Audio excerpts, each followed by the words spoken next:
सर्वेभ्यो नमो नमः। तो बच्चों, आज हम वर्णों के बारे में पढ़ेंगे कि वर्ण क्या होते हैं।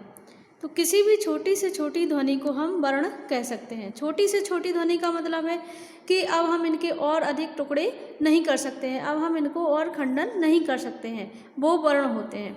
तो वर्ण दो प्रकार के होते हैं, स्वर और व्यंजन। स्वर और व्यंजन, स्वर मतलब जैसे कि छोटा आ, बड़ा आ, छोटी ई, बड़ी ई, छोटा ऊ, बड़ा ऊ, री ना, बड़ा री, ली, ए, ओ और औ। तो ये क्या होते हैं? ये स्वर होते हैं। स्वर का मतलब होता है उनको बोलने में, वे वर्ण जिनको बोलने में हमें और दूसरे वर्णों की सहायता नहीं लेनी पड़ती है, वो होते हैं स्वर वर्ण। क्योंकि व्यंजन वर्णों को बोलने में हमें स्वरों की सहायता लेनी पड़ती है, लेकिन स्वरों को बोलने में हमें किसी भी वर्ण की सहायता नहीं लेनी पड़ती है। तो वो जिनका स्वतंत्र अस्तित्व होता है वो होते हैं स्वर। स्वर 13 होते हैं। अब इन स्वरों के भी 3 भाग होते हैं, ह्रस्व स्वर, दीर्घ स्वर और प्लुत स्वर। तो जितने भी छोटे हैं वो ह्रस्व स्वर में आ जाएंगे और जो बड़े हैं वो दीर्घ स्वर में आ जाएंगे। तो ह्रस्व स्वर वे स्वर होते हैं जिनका उच्चारण कम से कम समय में हो जाता है, मतलब जिनको बोलते समय हमें कम समय लगता है, वो ह्रस्व स्वर कहलाते हैं। जैसे छोटा आ, छोटी ई, छोटा ऊ, छोटा वाला री और ली। तो ये ह्रस्व स्वर। ह्रस्व स्वर कितने? 1, 2, 3, 4 और 5। तो ह्रस्व स्वर 5। दीर्घ स्वर, दीर्घ स्वर क्या होते हैं? जिनको बोलते समय हमें ह्रस्व स्वरों से अधिक समय लगता है, वो दीर्घ स्वर कहलाते हैं। जैसे दीर्घ स्वर, जैसे बड़ा आ, बड़ी ई, बड़ा ऊ, बड़ा री, ए, ओ और औ। तो दीर्घ स्वर कितने होते हैं? 8। 1, 2, 3, 4, 5, 6, 7, 8। ह्रस्व स्वर 5, दीर्घ स्वर 8 और कुल स्वर 13। कुल स्वर कितने होते हैं? 13। ह्रस्व स्वर 5 और दीर्घ स्वर 8। 8 और 5 13। अब आता है हमारा प्लुत स्वर। तो जिन स्वरों के उच्चारण में हमें ह्रस्व स्वर से तिगुना समय लगता है, वह प्लुत स्वर कहलाते हैं। इनका प्रयोग किसी को भी दूर से पुकारने में किया जाता है। कभी कभी हम देखते हैं इनके आगे 3 का चिन्ह भी लगा होता है, तो इससे भी हम पहचान लेते हैं कि ये प्लुत स्वर है। अब आता है हमारा व्यंजन।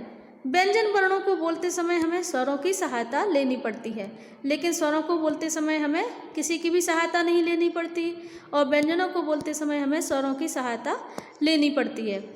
तो व्यंजन 33 होते हैं। का से लेकर के माँ तक के हम स्पर्श व्यंजन भी कह सकते हैं। इन व्यंजनों को भी भागों में और अलग अलग भागों में बांटा गया है, लेकिन अभी हम सिर्फ पढ़ते हैं कि व्यंजन 33 होते हैं। का, खा, गा, घा, या, चा, छा, जा, झा, व, टा, ठा, डा, ढा, णा, ता, था, दा, धा, ना, पा, फा, बा, भा, मा और या, रा, ला, वा, सा, श, सा, हा। अब इनके अलावा 3 और भी व्यंजन होते हैं जो कि 2 व्यंजनों से मिलकर बने हैं, इसलिए इनको हम संयुक्त व्यंजन कहते हैं, जैसे छ, त्र और ज्ञा। अब देख रहे हैं इनके व्यंजनों में हमारे सारे के सारे व्यंजनों में हलंत लगा है, तो इसका मतलब है कि इनमें अभी कोई भी स्वर नहीं है। जब हम इनका हलंत हटा देंगे तो इसका मतलब है कि इनमें कोई ना कोई स्वर है।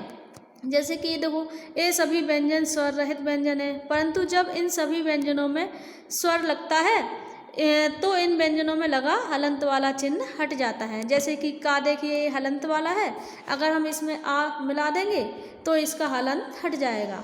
इसी तरह से देखो, खा हलंत वाला है, अगर हम इसमें आ मिला देंगे तो इसका हलंत हट गया।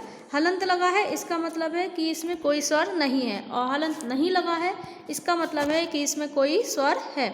तो अगर कोई मात्रा है तो वही स्वर है, और मात्रा नहीं है तो छोटा आ है। तो अभी हमने पढ़े स्वर और व्यंजन। स्वर कितने होते हैं? 13।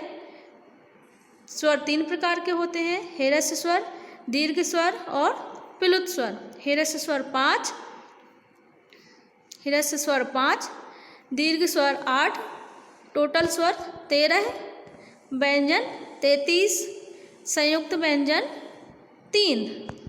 ठीक है बच्चों, समझ में आया? धन्यवाद।